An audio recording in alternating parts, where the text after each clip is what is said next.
So I haven't done a commentary in a while, but I got off work early today, and I want to do you guys one because y'all deserve it. Now, this is an actual story. This is a true story. This is something that happened to me back when I was 19 years old. And I don't believe in aliens. I don't. I think aliens is something different. And I think that they get categorized as aliens. Are they from another planet? No. Absolutely not. I think aliens are something completely different. Now, this story could be about aliens. I don't know. It's a mystery about something that happened to me when I was 19 years old. And no, I was not abducted by damn aliens. But my buddy Steve believes that he was.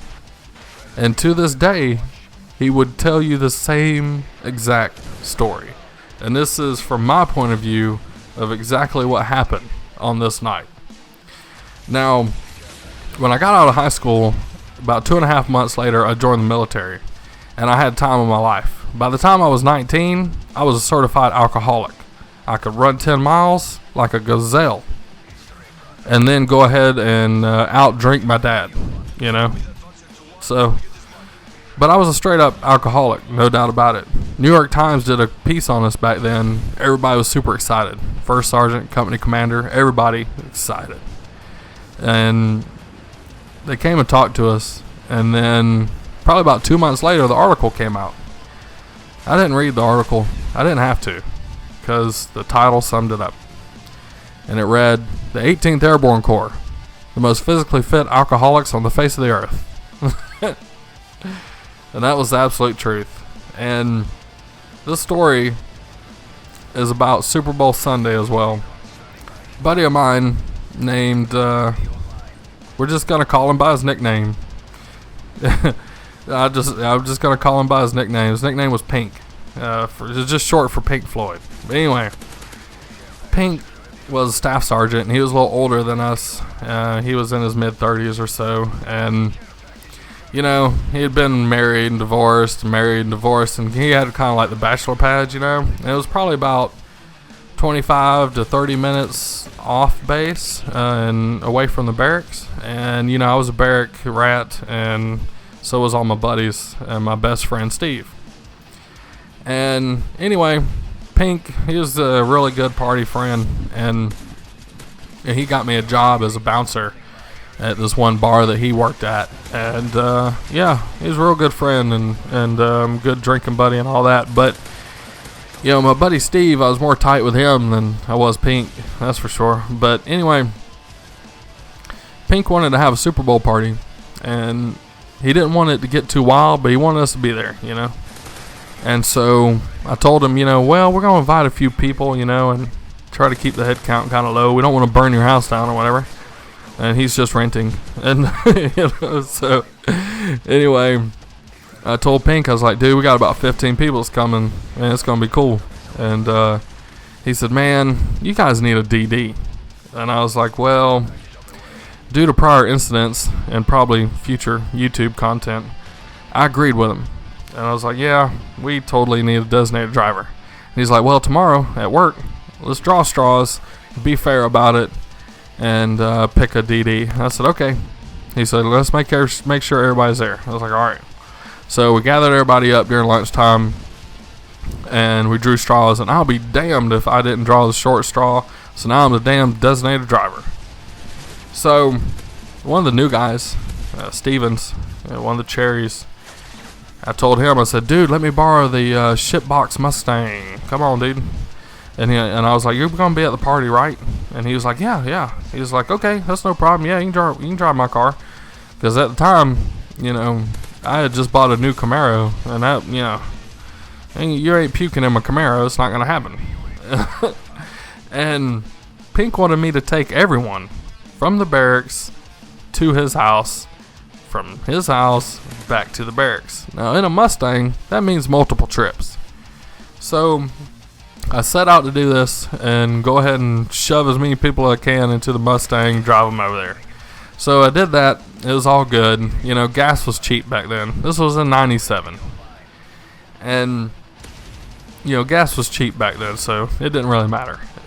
And Plus, everybody kind of chipped in a little bit for that, so it was all good. And, you know, and plus everybody wanted to do something stupid. Somebody want to go to Hardee's. Somebody want to go to Burger King. Somebody want to go by, everybody wants to go by the Shopette. But, you know, I get everybody there, and it's a great time. We have a blast. We watch the game. We throw the football in the backyard. We have some scrimmage matches going on, which turns into backyard wrestling. If you've ever been in the military, you know what I'm talking about. It gets crazy after a little bit of drinking. And, you know, Pink's got a pool table, darts, all that stuff. So we're having a real good time, and we're having a blast. You know, it gets pretty late, and I start taking everybody back. And it comes down to where it's one last trip. I got 4 guys left. And I get these idiots in the car. We're good to go. I'm looking forward to getting this over with. So I walk onto the back patio. There's my buddy Old School, face first in the grass, just laid out. And why is his name Old School? Well, he's got an old English lettering tattoo. It goes all the way up his arm that reads Old School. So, kind of self-explanatory. And like I said, this was in '97. I don't even think that movie had came out yet. So how he figured that one out, I have no idea. Pretty amazing though. And my buddy Steve, that I've known since day one in the military, he's back there trying to get Old School up. You know, he's passed out face first in his own puke. Well, Wild Bill and my other buddy, Sabula, they're both pretty drunk too. And, you know, Wild Bill, he was an anomaly. This dude could be blackout drunk and he'd still be walking. Pretty amazing.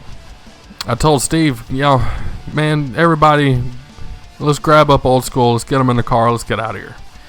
And my buddy Steve turns, looks at me, and he's like, dude, I don't think that's a great idea.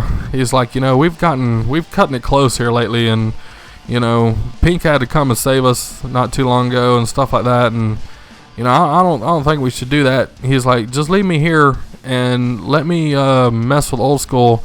It'll take you, you know, 45, 50 minutes to get to the barracks and back. He's like, maybe I'll have him good to go by the time you get back. And I was like, well, damn, Steve's pretty drunk, but he's making sense. So, okay. And he said, and plus, me and him and Old School, we're all in the same dorm. So, you know, or in the same barracks. So let's ride all together. Wild Bill and Sabula, you know, they in a different dorm. So let me go ahead and take them over there to theirs, and then I'll come back and pick you guys up. So I told Steve, dude, I'll be right back. So I take off. I'm rolling up on the barracks. There's this guy climbing out of the damn dumpster as I'm rolling up to the damn barracks for Wild Bill and Sabula. And this dude is falling out of the dumpster, and I'm cracking up, man. I think it's the funniest shit ever. And this dude looks like Steve. And as I'm rolling up, this dumbass falling out of the dumpster that looks like Steve, man, he's looking a lot like Steve. And as I pull up on him, I realize this dumbass that's crawling out of the dumpster, this fucker is Steve. Now, I'll remind you, this is a 25-minute drive from Pink's house to this dumpster, to the barracks, basically. And Steve has miraculously beat me there, even though I was speeding. And the only other person to have a vehicle at this residence was Pink. And me. That was it. There was only 2 vehicles there at the residence, at this home. And so I put it in park and I get out and I'm like, dude, what are you doing? And he turns and he looks at me and he's taken back. Like I've known him for close to 2 years at this point, and he is in shock that he's staring at me. He doesn't know where he's at. He doesn't have a clue of how he got there. He has no earthly clue of why I'm even standing there. And I'm like, dude, what are you doing? He was like, I just woke up in the dumpster. What are you doing? And I'm like, dude, I'm dropping off Wild Bill, and Sabula's falling out of the driver's seat or out of the passenger seat right now on the ground. I'm dropping them off at the damn dorm. What are you doing? Crawling out of the damn dumpster like a dumbass. And he's like, I just woke up. What is going on here? And I'm like, dude, what is going on here? I'm like, it makes no sense. I was like, there's not enough time for you to get here and beat me here. I was like, where's Pink? And I was like, where's Old School? Is he in the damn dumpster? Is Old School in the dumpster too? And I open up the dumpster and I look in there and no, there's nobody else in there. totally clean of people. And Steve's looking at me and he was like, I woke up there. I don't know. I don't understand how I got there. And I was like, do you remember talking to me in Pink's backyard? And he was like, yeah. And I was like, well, then how did you get here? He's like, I don't know. I just woke up there. I was like, just now you just woke up there? And he says, yeah. And I was like, dude, that don't make no sense. There's not enough time. And he looks down at his watch. Now, mind you, Steve has had this watch since basic training. I would know because I was there when he bought it. He's been wearing it ever since he bought it, and he's almost been wearing it for 2 years. I don't wear a watch. If we're lost in the woods or we're doing something out there, doing something stupid, or we're waiting on the damn drop zone for some jackass or whatever, and I turn around and I want to know what time it is, I always said, Steve, what time is it? And you know what? He had this dumbass watch on every damn day. Steve looks down at this watch, and he starts tapping it with his finger, and I'm like, what are you doing? And he's like, something's wrong with my watch. It's not moving. I look at his watch. It says 2:31, and it stopped. I go over to the car, and I look at the car's clock. It says 3:03. At this point, I'm pissed.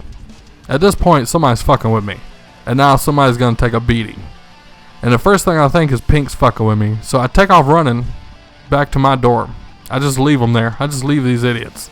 I take off running. I grab my phone and I call Pink's house at 3:08. Pink answers the phone. This is a landline. This is 1997. We did not have cell phones. You're doing good to have a pager. We're 19 years old. Pink answers the phone. I said, where's Steve at? Pink has no idea what just happened in the parking lot.